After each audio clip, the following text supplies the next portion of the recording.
I would say that the key considerations are much the same as for any other type of waterproofing. Liquids are particularly suitable for complicated roofs where there is a lot of detailing, such as around penetrations, but more and more specifiers are choosing liquids for all types of roof.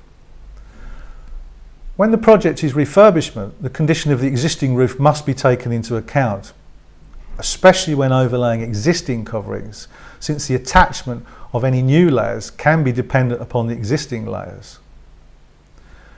With any type of waterproofing system, the specifier should check with the manufacturer to ensure that the system selected achieves all of the requirements that exist for the particular project. Examples might include the ability of a system to perform when left permanently exposed, to cope with standing water, to receive foot traffic, or to bond to different substrate materials.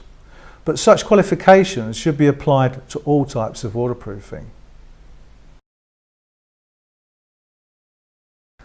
Manufacturers may offer different systems to achieve different life expectancies, supported by the length of the guarantees that can be obtained, which would typically be between 10 and 25 years. The lifespan of a system will usually be well in excess of the guarantee period, and with some systems their useful life can be extended by the application of additional coats at a later stage.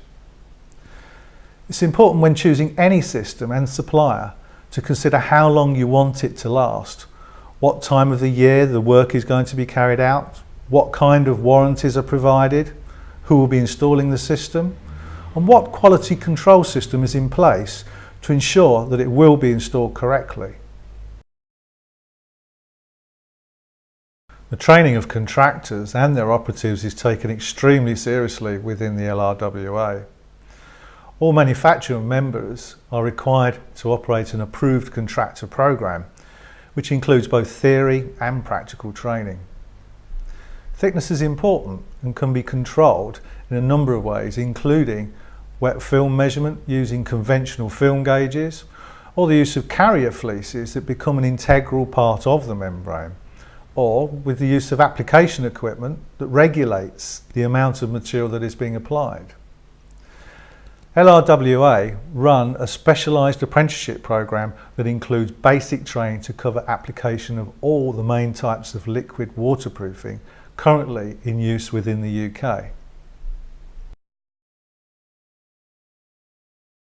Although there are many advantages to using liquid waterproofing over traditional technologies such as felt and other sheet membranes, it's important to be aware of the differences in application on site and what needs to be considered during the early stages of a project, such as the application temperature, which may affect the cure of the product if manufacturers' guidelines aren't followed. Some types of liquid are more suited to winter working than others.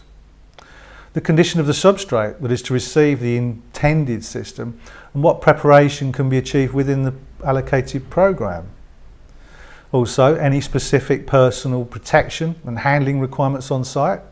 Contractors must always consult the manufacturer's current material safety data sheet in order to complete a full cost assessment. The requirements for the safe and legal disposal of packaging and site wastage needs to be considered. If the waterproofing is to be trafficked, the slip resistance of the system needs to be considered.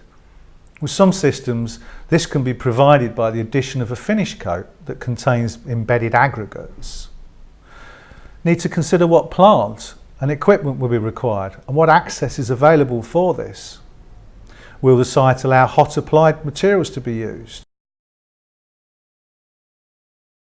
As with any roof, annual inspections and the clearing of any vegetation that has accumulated should form part of a basic maintenance program, along with checks for general damage, including all details, outlets and terminations.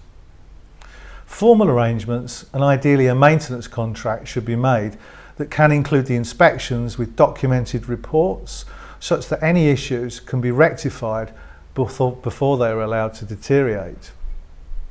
These measures will ensure that the client's expectations are met in the long term under the terms of the guarantee and with the minimum of impact upon the building's occupants.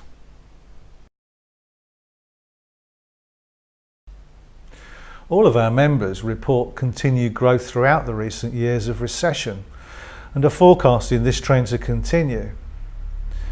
If our industry maintains a commitment to high quality products and workmanship, which is what LRWA members stand for, we predict that liquid waterproofing will in time be the most widely used form of waterproofing throughout the construction industry.